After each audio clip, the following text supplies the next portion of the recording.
오늘 우리는 눈에 보이는 복음으로서 세례와 성찬을 나누었습니다. 이 세례와 성찬은 예식 그 자체로 중요한 게 아니라 세례 받음의 목적은 세례 받는 이 순간에 있는 것이 아니라 세례 받음으로 말미암아 제자로 세우시기 위한, 이전에는 죄악의 일, 죽음의 일, 정죄하는 일, 내가 내 마음 편하자고 남의 누군가의 가슴을 찔러가면서 살았던 이 일을 그치고 살려주는 일, 살아내는 일, 생명으로 충만해지는 일을 살겠다고 결단하는 겁니다. 이 길이 제자의 길이지요. 우리가 오늘 성찬을 나누면서 여러분들의 살에 예수님의 살이 섞이고 여러분들의 피에 예수님의 피가 섞였다는 것을 기억하시면 내 인생에 나를 넘어뜨리는 수많은 일들이 결코 나와 예수님이 하나가 된 예수님을 넘어뜨릴 수 있다 없다? 대답도 작아요. 있다 없다? 나는 질 수 있지만 예수님은 질 수가 없기 때문에 나랑 예수님이 연합한 이 순간을 예수님이 굳게 붙들고 계심을 믿는 믿음이란 결코 정죄함이 없어지는 이것입니다. 누군가 죄에 걸려서 넘어지고 죄악된 일을 내가 반복하게 되는 그런 일들이 우리에게 왜 없겠습니까? 제자의 길을 걸으면 그런 일이 없다고요? 그렇지 않습니다. 날마다 넘어질 수 있고 날마다 꼬꾸라질 수 있고 손가락질 당할 만한 일들을 무지하게 많이 반복한다 할지라도 결코 정죄함이 없다는 겁니다. 그건 내가 죄가 없다는 뜻이 아니라 나랑 예수님이 이렇게 묶여서 예수님이 나를 끌어안고 계시다는 뜻이죠. 여러분, 미성년자가 무슨 뜻인 줄 아세요? 미성년자, 아직 자라지 않은 사람. 여러분들은 다 여러분들이 자랐다고 생각하실지도 모르겠지만, 여러분들은 다 여러분들 자신이 훌륭하다 여기실지도 모르겠지만, 예수님 보시기에 여러분과 저는 다 미성년자. 미성년자가 잘못하면 아기가, 우리 집 애가 가서 누구 줘박아가지고 이가 부러졌어요. 그럼 누구 책임이에요? 지 아버지 책임이에요. 지 아버지는 누구예요? 저란 말입니다. 얘가 잘못했는데 왜 이걸 내가 책임지느냐? 예수님이 그런다는 겁니다. 여러분들이 어디 가다가 꼬꾸라져서 코를 확 박았어요. 죄의 문제에 꼬꾸라져서 확 박아서 잘못할 수 있어요. 넘어졌어요. 누구 잘못이에요? 예수님이 내 잘못이다 하신다는 겁니다. 그게 성찬의 의미입니다. 내가 예수님과 한 몸이 되었으니까 그 누구도, 심지어 내가 나에게 대해서도 이 미련한 것아 그만 좀 해, 이 멍충아, 그러지 말라는 겁니다. 가슴을 찢고 회개할 일이 있거든 이 아픔을 누가 더 아파하시는지를 귀를 기울이고 보라는 겁니다. 그게 오늘 성찬의 이야기죠. 오늘 우리가 함께 읽은 로마서 8장은 굉장히 은혜로운 장입니다. 로마서 8장의 초반부는 이 구원받음에 대한 기대가 사람뿐만 아니라 온 피조세계에 열려 있다고 말합니다. 그런데 만물은 이 구원을 고대하는데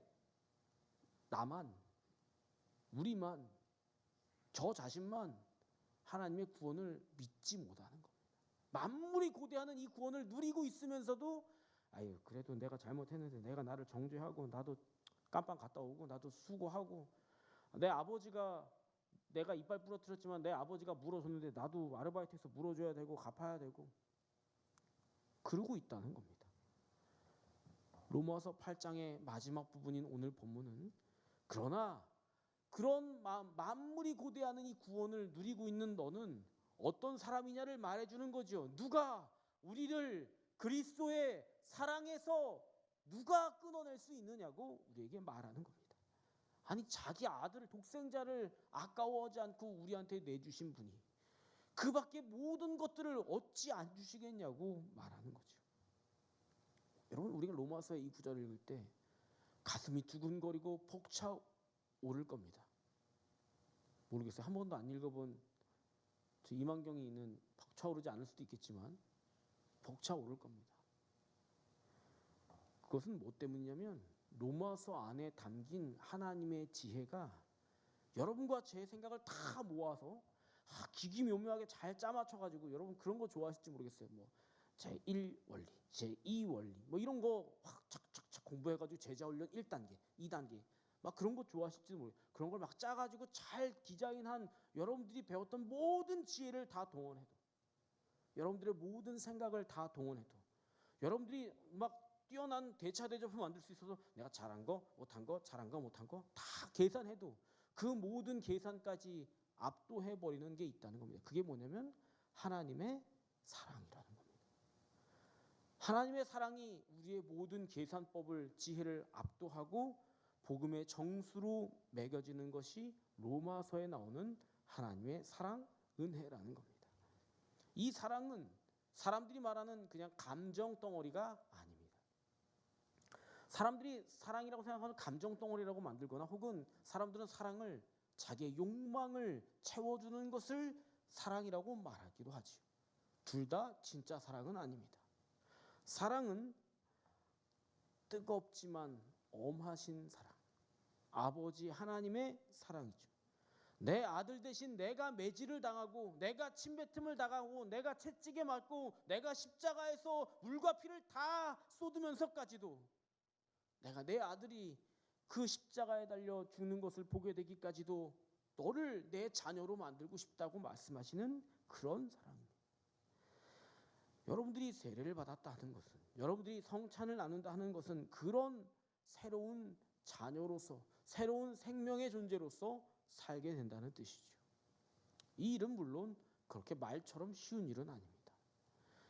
에스컬레이터에 딱 타면 1층부터 9층까지 쭉 올라갑니다. 뭐 그렇게 선전하는 교회들도 있었어요. 신앙이란 그런 거라고. 그렇지 않습니다. 왜냐하면 그건 우리의 죄의 본성이 있기 때문입니다. 우리는 어제까지 술 먹고 담배 피고 까불고 거짓말하고 조롱하고 누구 찔러대고 그런 행동들을 계속 해왔더라면, 그걸 끊어내고 돌이켜서 살려고 한다고 하더라도 주변에서 야, 넌 어저께까지 그랬다가 말도 안 되는 소리 하고 있어. 야, 빨리. 야, 너 어저께까지 엄마한테 거짓말하고 PC방 가가지고 나랑 밤새 누구 그랬잖아. 무슨 헛소리야. 빨리 가자. 우리가 하고 있던, 이런 표현에서 죄송해요, 하고 있던 짓거리를 계속 하게 만드는 상황이 관성처럼 우리를 끌고 있습니다. 예수님을 믿고 세례를 받고 성찬에 참여해서 주님과 한 몸으로 연합했다 하는 말은 이걸 날마다 깎아내야 되는 거야. 날마다 끌어당길 때, 내가 어저께까지는 그런 인간이었지만 오늘부터는 그런 인간 못 되겠다. 내가 어저께까지는 그렇게 살았지만 오늘부터는 그런 삶 못 살겠다. 내가 어저께까지는 누구 찌르는 것이 행복했지만 내 입에 족쇄를 달아서라도 그 일 못 하겠다. 그렇게 말하는 게 예수 믿는 제자의 삶이라는 겁니다. 그래서 로마서는 읽는 우리들의 가슴에 큰 파문을 하나 뻥 터뜨립니다. 복음이라는 것은 어떤 복잡하거나 교묘한 그런 지식이 아니라 우리가 하루하루 살아가는 예수님 사랑 때문에 생기는 놀라운 결단이고, 우리에게 시작되는 새로운 생명의 일이며, 주님이 나를 사랑하시는 그거 하나만 여기에 품고 주님 앞에 담대히 나아가는 구원의 능력이 된다는 겁니다. 여러분, 근데 좌절하실 필요가 없는 게, 여러분들과 저만 아니라 역사 속에서 예수님을 그렇게 오해하게 만드는 일이 무수하게 많았습니다. 무수하게 많았어요. 자기 생각대로 예수님을 다 가공해놓고 믿었던 때가 있었는데, 그때가 언제냐면 세클 데 루미에르라고 하는, 프랑스어로 세클 데 루미에르가 뭐냐면, 세클이 어떤 시대라는 뜻이고, 데 루미에르라고 하는 말이 뭐냐면 빛의 시대라는 뜻입니다. 그래서 빛나는 시대, 빛의 시대, 계몽 시대라고 불리는 때가 있었습니다.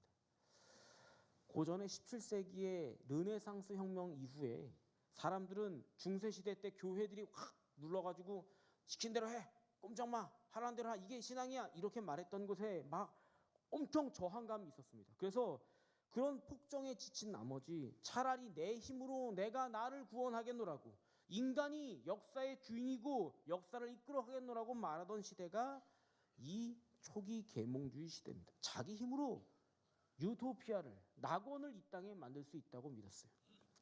그리고 나서 18세기쯤 되면 산업혁명이 시작되고 산업혁명이 막 절정으로 치달아갑니다. 그러면 산업과 기술이 발전하니까 뭐가 생겨요? 돈이 많이 생깁니다. 그거 가지고 뭐 하냐면 다른 나라를 정복해서 제국주의 시대가 열립니다. 다른 나라를 정복하고 노예 삼아서 내 배를 불리는 시대가 우리에게 영원한 평화와 발전과 진보를 가져올 거라고 생각하던 때, 그때 인간은 어마어마한 전쟁을 만나는 겁니다. 인간의 교만이 욕심이 돼서 부풀려지면 전쟁이 됩니다. 1차 세계대전, 2차 세계대전. 사람들은 자기 지혜로 천국을 이 땅에 만들 수 있다고 착각했지만 그 400여 년간 흘러간 결과 뭐가 만들어지냐면 땅 위에 지옥이 만들어집니다.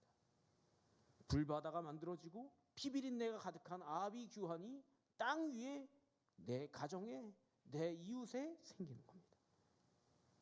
인간은 자기 안에서 희망을 발견할 수가 없는 존재라는 그 사실을 깨닫고 있을 때 오늘 주시는 로마서의 말씀은 거기에다 대고 묻는 겁니다. 과연 인간이, 너희가, 우리가 그렇게 대단한 존재라고 여기느냐? 무한한 가능성이 있다고 착각하느냐? 그걸 물어보는 겁니다. 그것은 저와 여러분들, 우리 교회도 마찬가지입니다. 여러분들의 힘으로, 여러분들의 능력으로, 여러분들의 잘하는 것으로 교회가 회복되고 부흥되고 막 성장하고 막 그렇게 될 것 같습니까? 그렇게 될 수 있다고 생각하십니까? 천만의 말씀, 만만의 콩떡이 먹고 싶어요. 여러분, 그걸 우리는 발견해야 되는 겁니다. 이건 뭐 때문에 가능하냐면 우리의 허물을 덮어주시는 하나님의 사랑으로만 가능하다는 겁니다. 오늘 본문이 우리에게, 우리 세례받은 이들에게, 그리고 성찬 나누는 여러분들에게 말을 걸고 있습니다. 교회들도 다 오해합니다. 교회들도, 어느 교회들은 막 그러더라고요. 막 긍정의 마인드, 무한한 긍정, 그게 복음이라고. 그렇지 않습니다. 우리의 긍정은 무한한 긍정이 아니고 단 하나뿐인 긍정입니다. 우리는 다 마이너스인데 하나가 플러스입니다. 뭐냐면 예수님이 유일한 긍정이라는 겁니다.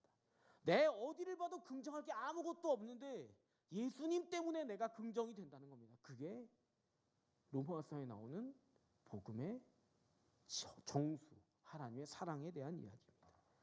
교회의 말씀이 성도들을, 우리들을 교만하게 만들어서는 안 됩니다.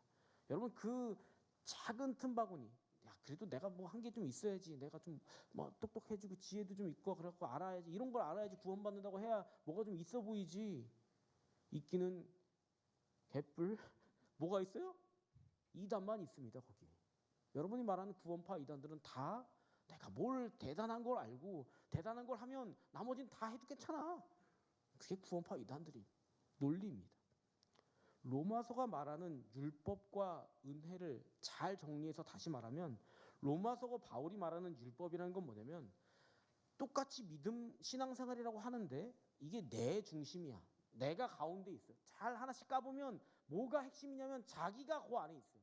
가운데 내가 있어가지고 내가 존경받아야 되고, 내가 사랑받아야 되고, 내가 박수받아야 되고, 내가 높아져야 되고, 나는 절대 손해보거나 피해보거나 아파서는 안 된다 하는 마음이 그 안에 다 있습니다. 그게 율법이라는 겁니다. 그런데 은혜라는 것은 나는 아무리 봐도 여기 있을 자격이 있어요, 없어요? 없는 거야. 나는 여기 있을 감당을 할 수가 없어. 나는 이런 은혜를 내가 누릴 자격이 없어. 그게 은혜라는 겁니다. 하나님만 그 안에 있는 거, 하나님만 내 인생 중심에 있는 거. 바울이 율법과 은혜를 그렇게 나눕니다. 이 율법은 예수님께서 말씀하신 그 율법과 선지자의 율법, 그런 거 아닙니다. 율법의 폐단, 율법의 정신을 잃어버린 껍데기뿐인 율법을 말하는 거죠. 오늘 본문 맨 앞쪽에 가면 8장 1절로 2절을 우리 같이 읽어봅시다. 여기에서 우리에게 하나님의 사랑이 뭔지를 알려줍니다. 시작. 그러므로 이제 그리스도 예수 안에 있는 자에게는 결코 정죄함이 없나니 이는 그리스도 예수 안에 있는 생명의 성령의 법이 죄와 사망의 법에서 너를 해방하였습니다. 아멘. 로마서는 말하는 겁니다. 자기 중심이 될 수밖에 없는 율법적인 인간.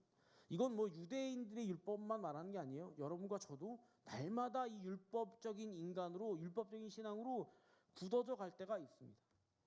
근데 이 신앙들을 야단쳐서 깨뜨리시고 꾸중하시는 것은 뭐냐면, 그 목적은 뭐냐면 거기 그대로 있지 않고 예수님께로 돌아오게 하려고 한다는 겁니다. 너희를 죄책감에 정죄에 가둬두려고 하는 게 아니라 너희를 풀어서 생명의 일로, 성령의 일로 데리고 나오려고, 너희를 안아주려고 예수님이 부르시는 일이라고 말하는 겁니다. 이어서 3절로 4절도 읽어볼까요? 시작.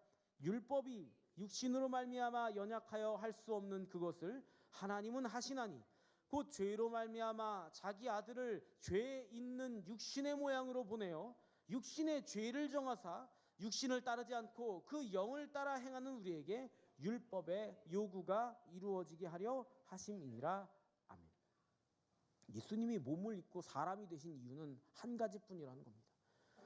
우리가 육신을 가지고 있어서 죄를 반복하고 있는 걸, 어쩔 수 없이 반복하는 걸, 어쩔 수 없이 그 일을 무한히 반복하는 걸 예수님도 경험하셨기 때문이라는 거죠. 예수님도 그걸 경험하셨다. 내가 왜 이렇게 배고픈 것을, 돈 없는 것을 두려워하고 있는지, 내가 왜 이렇게 자녀들 키우면서 전전긍긍 어쩔 줄 몰라 하고 있는지, 내가 왜 풍랑치는 바다 같은 인생을 살아가면서 한시도 눈을 떼지 못하고 잠도 못 자면서 벌벌벌벌 떨고 있는지, 왜 그러는지 예수님도 그 한복판에서 아셨기 때문이라. 그래서 그 육신의 죄를 정하시고 십자가에 달려 그 죄를, 그 육신의 일들을 십자가에 못 박았다 그리하는 겁니다. 하나님께서 우리를 생명의 법, 성령의 법으로 불러주시고 우리를 회복하실 준비를 다 해놓고 기다리라는 거죠. 본문 31절, 오늘 읽은 본문 31절로 32절 읽겠습니다. 시작. 그런즉 이 일에 대하여 우리가 무슨 말을 하리요? 만일 하나님이 우리를 위하시면 누가 우리를 대적하리요? 자기 아들을 아끼지 아니 우리 모든 사람을 위하여 내주신 이가 어찌 그 아들과 함께 모든 것을 우리에게 주시지 아니하겠느냐? 바울이 말하는 겁니다. 아니, 자기 아들을 아끼지 않으신 그분이 너를 위해서 다른 어떤 것이라도 아끼시겠느냐? 누가 우리를 예수님의 사랑에서 끊어낼 수 있겠느냐? 그러니 담대하여라. 포기하지 말아라. 다시 일어서거라. 예수님의 마음을 사도 바울이 우리에게 전해주는 겁니다. 예수님의 새 생명으로 입혀진 사람이 이 제자의 길을 걷기로 다짐한 우리가 다시 돌아서서 죄의 일을 반복하지 말라고 담대하게 마음먹으라고 말씀하는 겁니다. 아들을 주신 분이 우리에게 더 뭘 주시지 않겠습니까? 이 마음을 누가 우리를 끊어낼 수 있겠다고 말하는 겁니까? 여러분, 이 부분은 저 개인에게는 굉장히 귀하고 소중한 말씀입니다. 여러분들은 목사로, 제 아버지도 목사였고 저도 목사인데, 목사는 여기 같이 예배드리시는 분 중에 목사님도 꽤 계시는 걸로 제가 알고 있습니다만, 목사는 고고하게 아무 근심도 없이 평온하게 천사처럼 살 거라고 여기시는 분도 꽤 있으시더라고요. 목사님은 그런 걱정 안 하셔도 되잖아요. 뭐 이런 분도 계시더라고요. 그렇지? 맞습니다. 여러분들 여기 추석에서 제가 목회하고 있는 성도들 수보다도 훨씬 더 많은 고민과, 여러분들은 한 개, 두 개잖아요. 여러분들 한 개, 두 개가 다 모여서 제 고민이 되고 제 걱정이 되고, 가지 많은 나무 바람 잘 날이 없는 게 목사의 가슴입니다. 근데 목사로 사는 게 그렇게 두려운 일이에요. 속이 상한 일 뿐인, 이쪽만 보면 속이 상한 일 뿐이야. 그런데 그런 저에게 오늘 말씀은 늘 저를 새롭게 일어서게 하는 겁니다. 내가 이 순간을 두려워 떨어야 할 이유가 세상 어디에도 없다. 예수님이 그렇게 말씀하시는 겁니다. 야, 내가 너를 이렇게 사랑하는데 다른 뭐가 너를 흔들 거라고 두려워하는 거냐? 그러시는 겁니다. 하나님 우리에게 아들을 주셨는데 그 밖에 다른 어떤 것을 주시지 아니하겠느냐 이야기하는 거죠. 자, 어제 신방하다가 잠깐 얘기를 한 것 중에, 제가 요즘에 계속 이렇게 보는 짧은 드라마를 짧게 해서 올려놓더라고. 유튜브에 드라마가 있어요. 그 이름은 재벌집 막내 아들이라는 드라마. 그거 되게 되게 재밌더라고요. 그죠? 송중기 씨가 딱 주인공으로 나와가지고 인생의 한번 살고 난 인생을 다시 사는 것 같은 그런 내용이 막 있어요. 미래를 아는 거잖아요. 그리고 어떤 장면이 있었냐면 월드컵을 앞두고 나서 이 자기네 순양 자동차가 이제 순양 자동차를 매각하려고 그러는데 아니다, 순양 자동차를 가지고 뭐 프로모션을 탁 걸어가지고 하려고 하는 거예요. 근데 그때까지 우리나라는 기억하실지 모르겠지만 월드컵에서 1승도 한 적이 없는 나라였어요.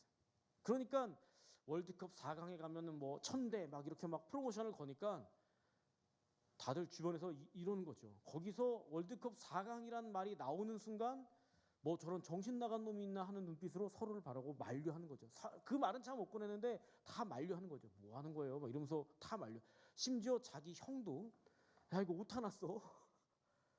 월드컵 첫 승 못해 우리 오타 났어. 막 이런 그 상황. 근데 이 송중기 씨는 그 이름 뭐더라? 극 중에 이름이 또 까먹었다. 진도준이는 생각을 하는 거죠. 이 사람은 한번 살아봤으니까 이 대한민국 축구 대표팀이 어디까지 간다? 4강까지 간다는 걸 확 알고 있어요. 확신을 하는 거야. 끝에를 알고 있어. 그러니까 너무 당연하다는 듯이 막 몰아붙이는 거예요. 일을. 말도 안 되는 일을. 그런데 다 돼요. 오늘 그 얘기하는 겁니다. 예수님이 너를 사랑하셔서 너와 한 몸이 되겠다고 너한테 살을 떼서 주셨다. 이제 네가 망가지면 누가 망가지는 거냐면 예수님의 살이 망가지는 거다. 결과는 누가 이기는 거예요? 결과는 누가 이겨요? 예수님이 이기겠어요? 지겠어요? 확실해요?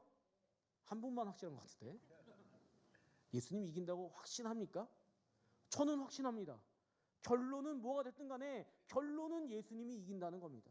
그러면 그 중간에 뭐 꼬꾸라질 때도 있고 똥뚜간에 들어갈 때도 있고 뭐 굴을 때도 있고 하늘 끝에 올라갔다가 지가 잘났다고 까불 때도 있고 별일을 다 하겠죠. 그러나 결과는 뭐야? 결과는 4강 결과는 알고 있는 거 아니에요. 그걸 확신이라고 부르는 겁니다. 38절로 39절 시작. 내가 확신하노니 사망이나 생명이나 천사들이나 권세자들이나 현재일이나 장래일이나 능력이나 높음이나 깊음이나 다른 어떤 피조물이라도 우리 주 그리스도 예수 안에 있는 하나님의 사랑에서 끊을 수 있다 없다? 없으리라. 아멘. 그리스도인이란 세례받은 사람의 삶이란 성찬에 참여한 사람의 삶이란 이걸 믿는 사람들입니다. 아무도 여러분들을 흔들 수 있다 없다? 없다. 우리는 날마다 그냥 우리의 문제들은 이거예요. 우리 문제들은 다 나중에 그냥 박수 치면서 그때 참 힘들었지 내가. 지금은 죽을 것 같지만요. 나중에 가서 무릎 치면서 야 그때 그 예수님이 진짜 너무 감사하지 뭐야. 그냥 웃으면서 질겅질겅 씹을 안주 거라면 술 마시는 거 안 되겠다. 주전부리밖에 안 되는 그런 이야기들이죠. 그걸 시편은 뭐라고 말하면 발등상이라고 말하는 거예요. 그건 예수님이 트로피처럼 장식해 놓을 이야기들 뿐이야. 아무것도 아니야.